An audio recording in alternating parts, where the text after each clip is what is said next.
There are tons of videos online giving advice and tips on how to have a great interview. But here's the thing, they're all kind of saying the same thing. Wear blue, be and look professional, learn so much about the company it's like you already work there, research commonly asked questions and think about your answers, remember to have a firm handshake. Stick your hand out sideways, not palm down. I'm gonna shake it, not kiss it. Right. And tighten your wrist. No, straighten it, then tighten it. There. Al, you old so-and-so. I just said that. Well, now I'm saying it. All right. Oh, straighten, tighten. And these are great tips. This is sound advice. But here's the thing. If everyone is following the same tips, then what happens? You end up with 50 candidates who all look and sound the same, asking the same questions. But then how do you stand out in that crowd? I'm going to give you my top 10 tips that I've kind of developed throughout the years. They've helped me and hopefully they'll help you too. So give me a like while the intro plays. I told you this was going to be tough. But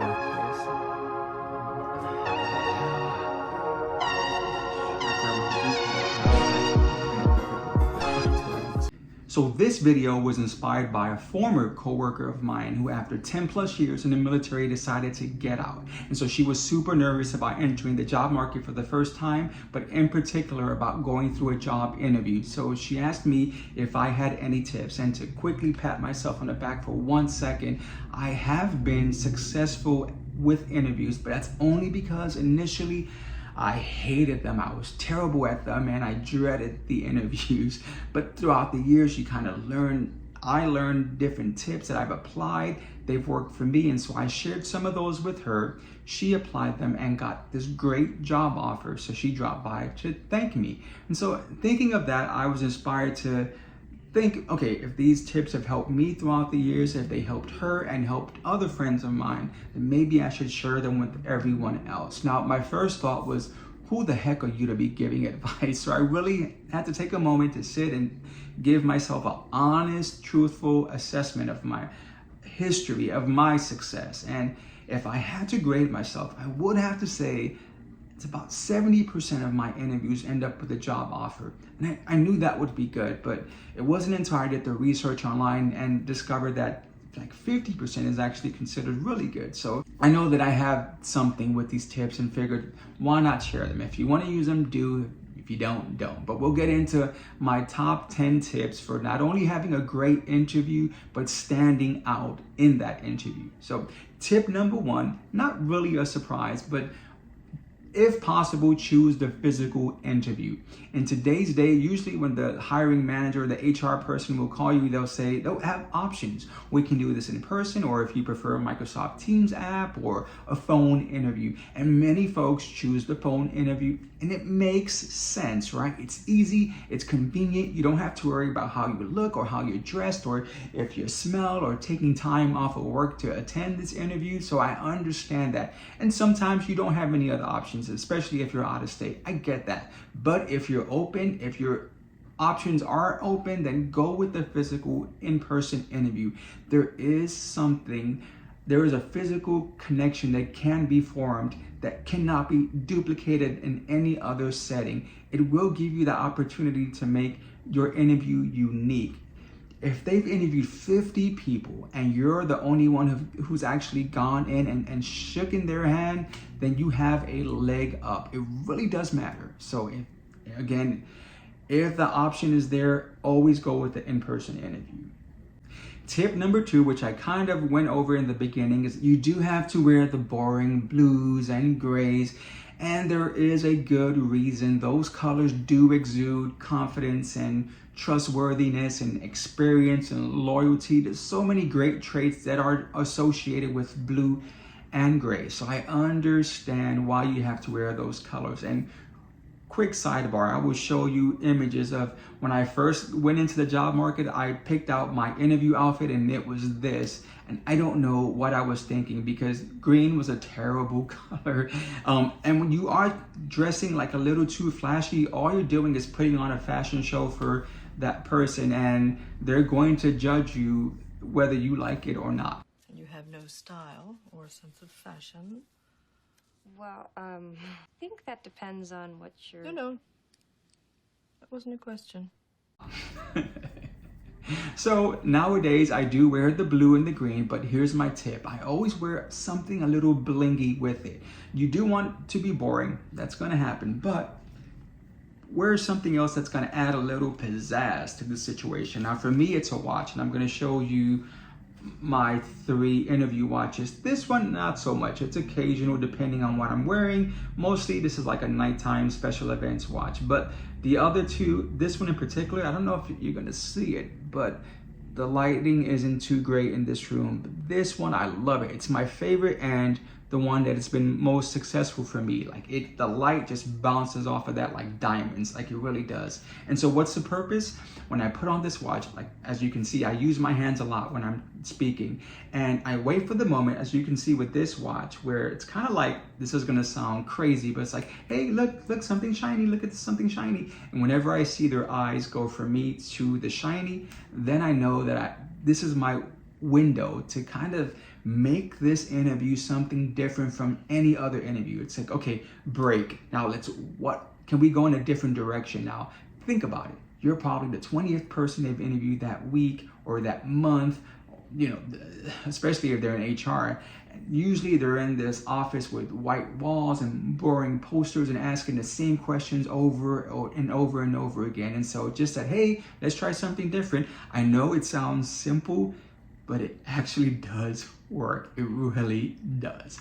Tip number 3, and this one is not something that I use all the time, but whenever it comes up, I do use it, and that's fight jargon with jargon. Now, many times what will happen, especially if the HR person is interviewing you, is that in their attempt to try to sound like they know about your department, and they'll get all of this information, and sometimes they'll use jargon or an acronym to be relatable and say, hey, do you know the ACM process? And then you'll be like, oh, ACM, what the heck? Like, oh my gosh, I've done this for like over 10 years, but I've never heard ACM before. And it'll take you off your game. It's happened to me before.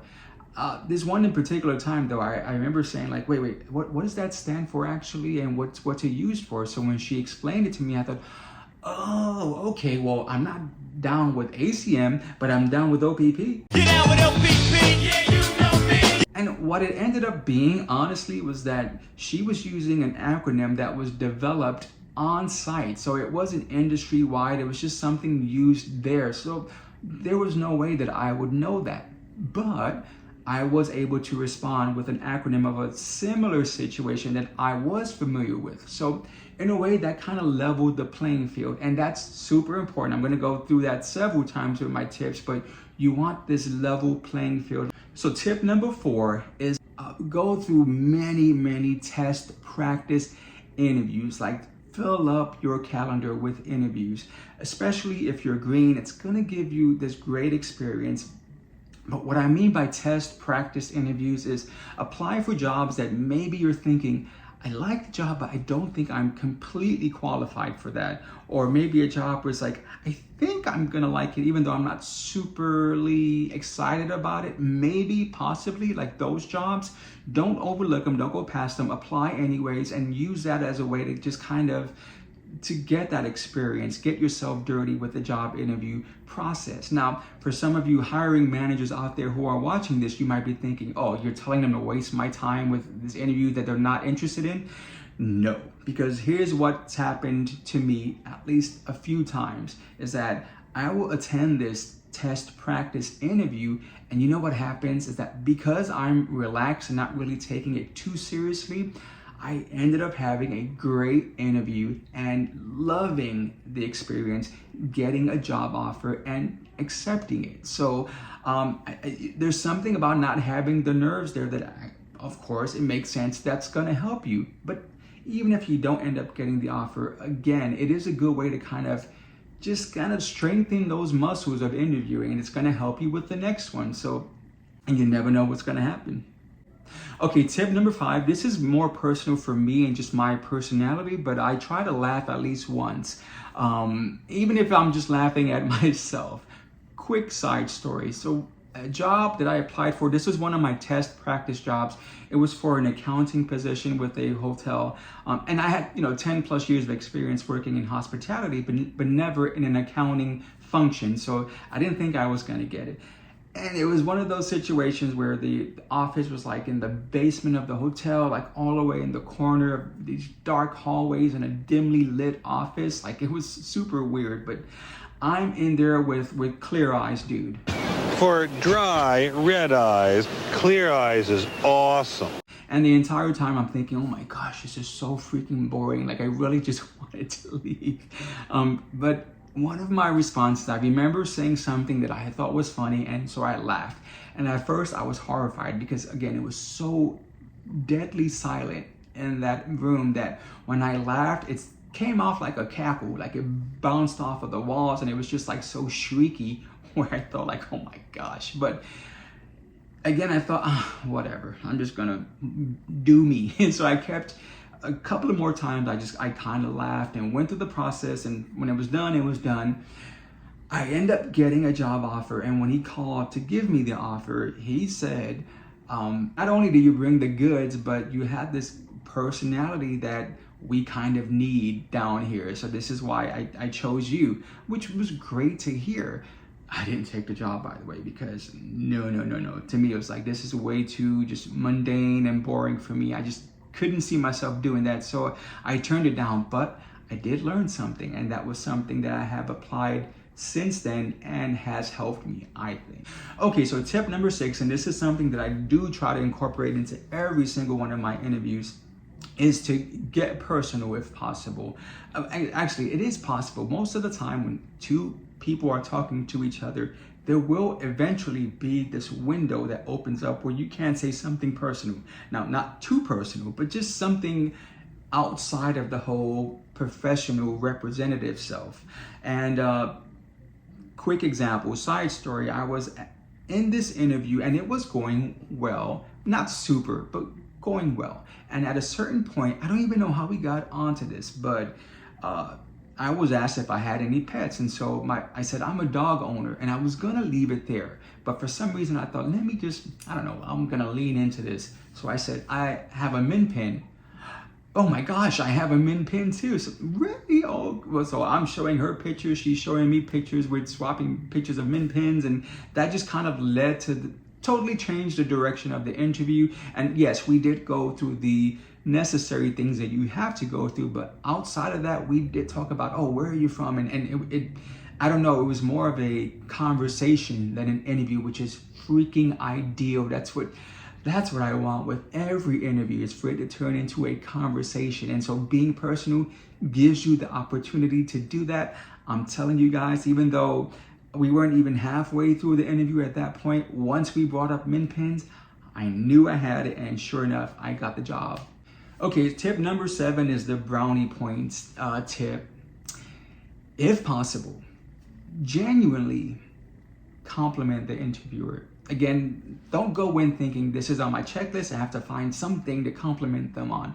Don't do that, that's not gonna work. But while you're interviewing, if they do something that just kind of blows your mind, or you see something that's unique or special where you can compliment them, do it. Again, brownie points, but it works. I'm telling you. Quick side story. I was at this interview where it was for another accounting position, but this dude was like, he was kind of more chill. And one of the questions that he asked was, if you could be any superhero, who and why? And my honest response, I remember grinning from ear to ear, thinking like, wow, that is such an awesome question. I've never been asked a question like that, and I'm so happy. Like, you really have stumped me, Mr. Stumperton. I'm like, I have to think about this. Can we just get back to this? He's like, okay, sure. So we go on with the interview. And towards the end, he says, I want to make sure I've gone through everything. I said, wait, I remember you asked me about the superhero, and I really wanted to give you a genuine, honest answer, so I have one now. And my superhero that I chose, again, my honest answer was Green Lantern. And he said, why? I said, I don't know. He's always been my favorite. And I think it's because he has this ring where he can create things. And me being a creative person, that fascinated me. I thought if I could have any power, any superpower, I would want the creative element to be part of that. And the look on his face, again, I knew it. Once I answered that, I knew I had the job, and I got the offer and the job. Okay, tip number 8, this is just more of a self-confidence thing. To remember that you both want something out of this. Now, I know that if you're going through this interview, most likely there's a level of desperation, right? You need this job. You have bills to pay, you have mouths to feed and rent to take care of. So I understand the desperation that's there for, obviously, I've gone through many, so I understand that. But going back to what I said, you want a level playing field. You don't want it to be this like overlord looking down at a peasant, throwing crumbs at him, because it isn't true. If you're sitting there, if you're on that app, if you're on the phone, they need you. Trust me, business does not work where it's like, oh, let's just hire someone new for the heck of it. We don't need them, but let's just do it anyways. No, they need you. They're understaffed. They have probably like this great group of employees who have been waiting for them to hire someone else. And it's like, come on, I'm trying to take vacation. I'm trying to breathe, hire someone. So there's a desperation on their side too, even though they're not gonna show it and will act like there isn't, there is. And if there wasn't, you wouldn't be sitting there, trust me. So when you understand that you're valuable and it's not just them that's a value to you, it will change things and it's going to benefit you and will give you more offers. I'm telling you, it's so true. They need you. You need them. Don't be overconfident. You need them, but they need you too. So tip 9, and this is more like an actual general tip of how to live your life, is to be positive, because the results of being a positive person will help you with job interviews. Just a sense of being that is appreciated by everybody. Another quick side story. I remember going to this interview where I was asked, and it was for a customer service position, but I was asked, tell me about a time when you had terrible, bad customer service. And I really was like, gosh, I cannot. I should know. I should be able to give you an example, but I can't think of one. Now, I can give you an example of great customer service. So the manager, she goes, oh, okay, well, tell me about that. I said, okay, well, there was this time, and then there was this time, this time, and this time, and this time, and I just rattled off a few, and she says, no one has ever answered that question that way. And I said, honestly, it's so easy to get bad service, right? You get that all the time. We get that all the time, no matter where we go.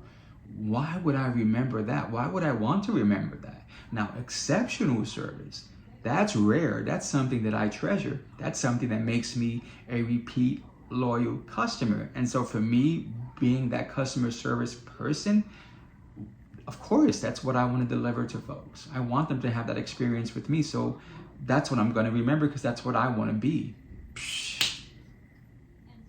Man, at that point, I should have just said, just hand me the company polo. I'll start working tomorrow. Like I knew it. I knew I had the job, and I did.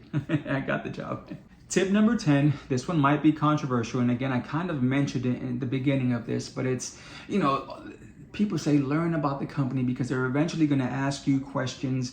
Do you have any questions? They'll ask you for that. And you're supposed to say, what's the mission statement of the company, or what's the projected growth in the next 5, like all of this stuff. And I tried doing that, but it didn't really work for me, because ultimately that wasn't what I was concerned about. Like, that might sound horrible to say, but maybe after I'm an employee, then I'll be worried about that type of stuff. When the company means something to me, then I'll worry about what the mission statement is. But for right now, to keep it real, all I care about things that are going to affect me at the position where I would be in that work center department, whatever the case may be. So how big is the department? How many employees are there? What's the workload? Like, that's stuff that I care about. And so those are the questions that I ask. And that's the tip. Ask questions that mean something to you, because again, not only will you get the answers that you want, but as far as the interview goes, let's say you ask about the mission statement and they tell you whatever the mission statement is. Okay, if that doesn't matter to you, then where do you go from that? Okay, next question, because it doesn't mean anything. But if you're asking something that means something to you, when they give you the answer, then maybe you might have a follow-up question. And right away, that's automatically gonna break up that question, answer. You've gone off script, you've gone off the grid, and now you're in new territory. And that's something that they're going to remember. Again, all of these tips, it's something that's going to make you stand out, and they're going to be impressed with not just asking a question, but then a follow-up question. And more importantly, you're going to get the information that you need to make a decision once you get the offer. So I hope these tips have helped you. Again, I know they've helped me, and some of them might sound familiar, but I've never had it broken down like this. At least I haven't. So hopefully this is going to be some benefit. A like would be great, a subscribe would be even better, but most importantly, comment and let me know if you have any tips that you'd like to share. Put them in the comment section, because this isn't just about me. There are other folks who are going to be watching this video and hopefully reading the comments. And then so if you have any info, any advice that you could provide, I'm sure we're all going to love it. Okay, so I appreciate it so much. Bye. Oh, one more thing. I'm going to be starting something where I call like Mikeys Meeting, and that's where I kind of speak directly to my subscribers and those of you who watch a bunch of my videos, just to give you a little bit of insight to where the channel is going. Now for me, now that I'm able to watch my videos, I've seen some of my earlier stuff, and oh my gosh, I'm mortified. I think I'm much better now than I was in the beginning. And so because of that, I might be doing some housekeeping and maybe getting rid of a few of my videos that aren't doing so well. I mention that to say that if there's any video of mine that you like, and maybe it's one that isn't getting a lot of hits, if you want me to keep it, just tell me in the comments, or message me, Facebook, Instagram, wherever, email me, however you get to me. Let me know that you want me to keep that one, and I will keep it. And you don't have to give a reason. It doesn't matter. If you want me to keep it, I'm gonna keep it. Another thing that I'm gonna do is, there are a few topics that to me really mean something. And in looking at some of my early stuff, I think, okay, I need to redo that video. Like it's too important for me to have it half-aid. And I feel like I want to redo it. And so there's at least 2 or 3 that I'm considering redoing, maybe one this week. I wanted to open that up to you guys as well. If there's any video of mine that you thought, I liked the subject, but it was kind of boring, or maybe, not as good as he is now, again, let me know, and you don't have to explain why. Just say, can you redo this video? And I'll be more than happy to give it another go. Okay, just let me know.